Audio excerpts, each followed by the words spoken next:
Deep down, I'm a simple gamer.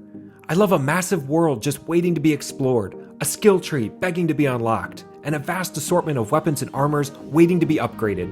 Which is why I think Horizon Forbidden West is one of the best games of all time. To me, it's the gold standard by which every other next-gen open-world RPG should be judged against. It's the game that inspired me to finally get up from my couch, move all the way across the room to my chair, and start this YouTube channel. Each journey begins with a single step, I guess. So when I finally take a break from the nearly 800 hours I've spent in the Forbidden West, I want it to be for an experience that's equally inspiring. So how does Spider-Man 2 stack up against one of the best games of all time? Let's discuss.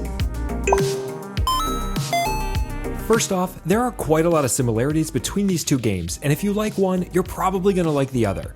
They're both big budget sequels to massive first installments, they both look absolutely incredible, both have pretty impressive photo modes, and they both have me wishing that in real life I had a right thumbstick I could click down on to never miss the important things, like a chest full of 3,000-year-old rich meat. That hit the spot.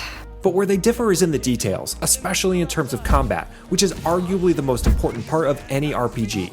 The combat in Spider-Man 2 is primarily focused on melee, with special abilities and web gadgets sprinkled in. New to Spider-Man 2 is the ability to switch back and forth between Peter and Miles, which I really appreciated because I just find Miles' moveset to be a bit more interesting. But even with some of the newer abilities that you get throughout the game, I really couldn't help but feel like the combat in Spider-Man 2 got a little repetitive. You're basically just moving from fighting different factions of enemies, but at its core, it's pretty much all the same combat. Whereas the combat in Horizon Forbidden West is on a whole other level. There's so much flexibility with how you can play the game, and a ton of different weapons and skills to suit all sorts of different playstyles. So in terms of combat, I give the edge to Horizon. That's more like it! Yeah! Now the flip side to that is how good you look while trying to save the world, and fortunately, both games give us a ton of suit and armor options. Looks uncomfortable. It gets kinda itchy. They both also have dyes or styles so that you can swap colors on your favorite armor to help keep things looking fresh. But for Spider-Man, these are mostly fashion over function, as none of the different suits actually give you different skills or abilities, unlike how they did in Spider-Man 1. Whereas in Horizon, each armor has its own unique set of skills, which complement different weapons and playstyles, and you can also equip them with different weaves to boost your defenses or give you certain advantages in combat. So again, point to Horizon. No, I am not wearing that. No way. Now since both of these games have massive open worlds, how you get around from point A to point B makes a huge difference in the overall experience. Both games do have fast travel, which is nice, but just in terms of getting around and exploring, they offer pretty different experiences. New to Horizon Forbidden West is the Shield Wing, which now I can never live without. You also have the ability to override machines and use them as a mount, and later in the game you have the ability to unlock a flying mount. But with Spider-Man 2, web slinging around the city is by far the best part of the game. It just feels awesome and makes traveling around the city and exploring a lot of fun. I also really like the addition of the web wings and being able to hit air currents throughout the city. It's a nice touch. So for Traversal, the point goes to Spider-Man 2. Now when it comes to side quests and various other activities outside of the main story, in my opinion, there is a clear winner here. Horizon Forbidden West offers some of the most memorable and amazing side quests of any game I've ever played. Only through devotion. May I embrace his light.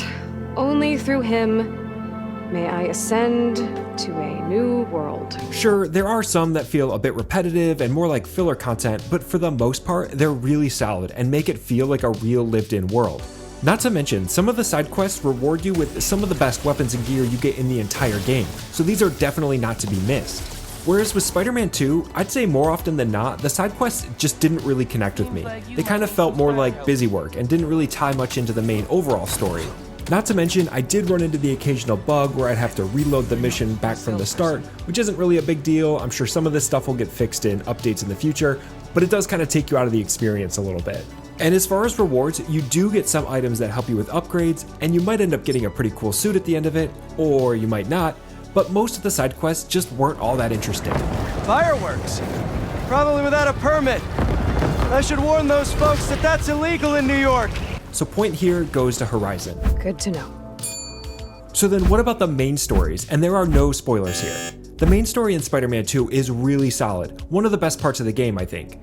Kraven comes to town looking for the ultimate hunt, meanwhile Venom lands on the scene and unleashes all sorts of chaos. Peter and Miles, and sometimes Mary Jane, who can suddenly kick ass now, I think Pete went this way.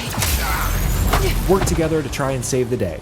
Parts of it really did feel rushed, especially towards the end, but overall, I really enjoyed the main story. Horizon Forbidden West, on the other hand, also has an amazing story, not to mention just an incredible voice cast. Ashley Birch as Aloy, Angela Bassett as Regala, Carrie-Anne Moss as the Zenith Tilda, and of course the late Lance Reddick as Silence. I've had challenges of my own these past 6 months, Aloy. The difference is I've made progress. The story in Forbidden West is probably not as strong as Horizon Zero Dawn, but still just a great expansion to the series. So the point for this one goes to both games.